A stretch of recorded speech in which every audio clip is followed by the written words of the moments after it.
غزہ میں بمباری کا سلسلہ جاری، جنگ بندی مذاکرات بھی چل رہے ہیں۔ اسرائیل نے فریڈم فلوٹیلا روکی، ترکیہ کا سخت رد عمل۔ مصر میں جاری جنگ بندی مذاکرات کے تیسرے دن بھی غزہ پر اسرائیلی بمباری جاری رہی۔ اسرائیلی فوج ریموٹ کنٹرول بختر بند گاڑیوں سے عمارتیں تباہ کر رہی ہیں، جبکہ کئی علاقوں میں زوردار دھماکوں کی اطلاعات ہیں۔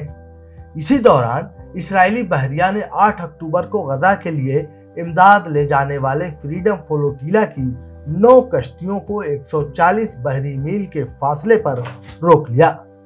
ان کشتیوں میں 93 صحافی، ڈاکٹر اور انسانی حقوق کے کارکن سوار تھے، جو 1,10,000 امریکی ڈالر مالیت کی طبی امداد لے جا رہے تھے۔